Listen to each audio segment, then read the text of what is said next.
Oke, pagi-pagi semangat pagi semua. Kembali berjumpa dengan saya Nofri Simanjuntak di video ketiga analisa mingguan market dari hari Senin sampai dengan hari Jumat dari tanggal 25 sampai dengan 29 Juli 2022. Kali ini kita akan membahas pair GBP USD.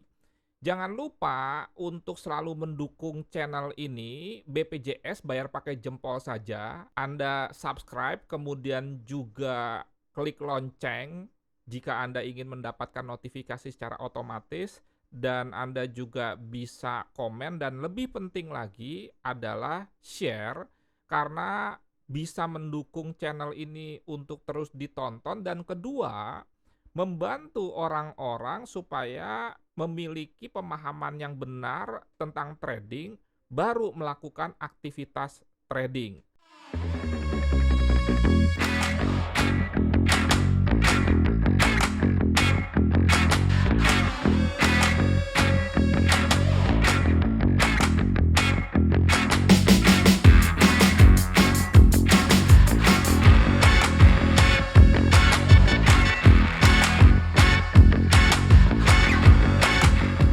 Kita mulai dari analisa sentimental, tidak terlalu ada perubahan yang signifikan pada kepemilikan institusi besar terhadap pound sterling, dominan short, bahkan di beberapa minggu terakhir, shortnya itu bertambah dalam arti kepemilikan institusi terhadap pound sterling itu semakin berkurang, dan ini cocok sekali dengan analisa fundamental di mana Inggris ada beberapa masalah dalam kaitannya dengan misalkan Ukraina, Rusia, kemudian juga inflasi dan masalah dalam negerinya sendiri di mana perdana menterinya mundur dan sampai sekarang belum terpilih perdana menteri baru. Kita sudah tahu sama tahu bahwa krisis politik dalam sebuah negara itu akan mempengaruhi situasi ekonomi, dan itu yang disebut dengan analisa fundamental. Dengan demikian kesimpulannya kalau kita bandingkan antara mata uang USD yang 82% longnya, kemudian juga pound sterling yang hanya 26% longnya, maka tren GBP USD adalah tentunya turun. Sekarang kita langsung saja masuk ke analisa teknikalnya dengan melihat TradingView. Ingat, TradingView ini software yang saya sangat rekomendasikan untuk Anda gunakan. Kalau Anda serius, nanti Anda bisa ambil versi yang berbayar. Dan kita mulai dari weekly. Ini ada yang menarik, di mana pada closing weekly minggu lalu itu di bawah history low ini, sehingga dengan demikian sebetulnya area ini, yaitu area history low ini dan kemudian ini bisa menjadi sebuah resisten baru. Jadi support yang di breakout menjadi resisten baru. Dengan demikian Anda bisa pantau area ini untuk melakukan aksi sell secara long term. Langsung saja kita masuk ke D1. Sebetulnya bicara D1 juga sama saja ya, di mana ini merupakan history low sebelumnya, sudah terjadi breakout ke bawah. Dengan demikian, kenaikan ini hanya sebatas koreksi, dan kita bisa manfaatkan untuk melakukan aksi sell di atas. Untuk itu, langsung saja kita pertajam di H4-nya.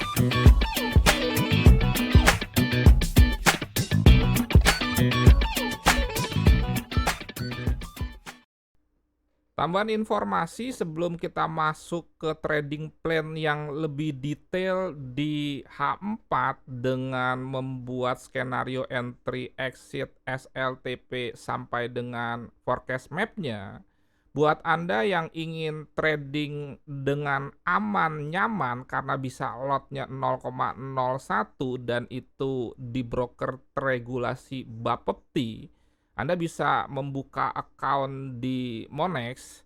Di sini Anda bisa scan QR untuk buka account-nya itu di pojok kanan atas atau Anda bisa ketik mifx.com/live/r/buka akun.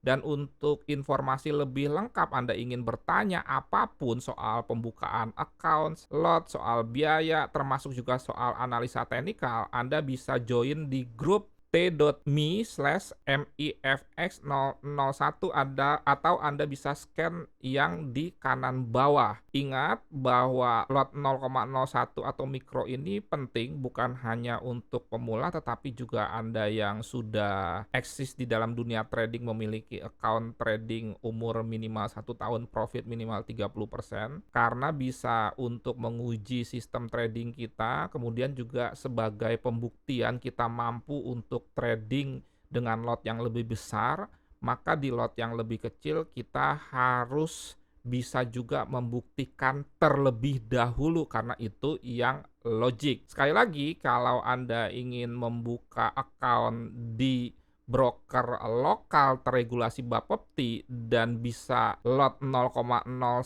atau mikro dan itu satu-satunya saat ini yang mengizinkan untuk entry 0,01 lot, Anda bisa membuka account di MIFX atau Monex Investindo Future. Anda bisa scan QR di kanan atas dan kalau Anda ingin join di grup, Anda bisa scan QR di kanan bawah. Saya sudah membuat area-area resisten terutama dan yang pertama perlu Anda ketahui bahwa range mingguan GBP USD itu sekitar 260 pip. Jadi kalau umpamanya hari Senin dibuka terus naik itu kira-kira maksimal sampai sini dan ini dalam situasi normal. Kalau merujuk kepada hari Kamis di mana ada data pengumuman suku bunga tentunya bisa di atas normal sehingga bisa saja sampai ke sini. Kemudian area ini saya tandai karena Anda lihat sendiri ini ada history high, Anda history high dan saat ini market sedang bergerak di sini sehingga Anda bisa pantau untuk melakukan aksi sell secara progresif atau agresif menunggu closing candle di mana jika tidak terjadi breakout di atas ini maka Anda bisa melakukan aksi sell jika ada konfirmasi pola pembalikan tren di H1, M30 atau M15. Dan Anda juga bisa memantau ini karena di sini ada bearish engulfing, kemudian juga di sini ada history low, di sini juga ada EMA 200 sekitar 1.2121 dan terakhir bisa juga melakukan pending order sell limit dan ini sifatnya konservatif. Untuk lengkapnya saya double klik di sini. Itu sell limit di 1.2325, kemudian SL-nya 100 pip 1.2425, TP-nya sekitar 200 pip 1.2125. Sekali lagi disclaimer on, kemudian Dior dan tetap perhitungkan mengenai pengumuman suku bunga yang tentunya pasti menggerakkan market secara besar. Sekian, terima kasih. Semoga bermanfaat dan menjadi berkat. Salam trading tenang senang, Nofri Simanjuntak.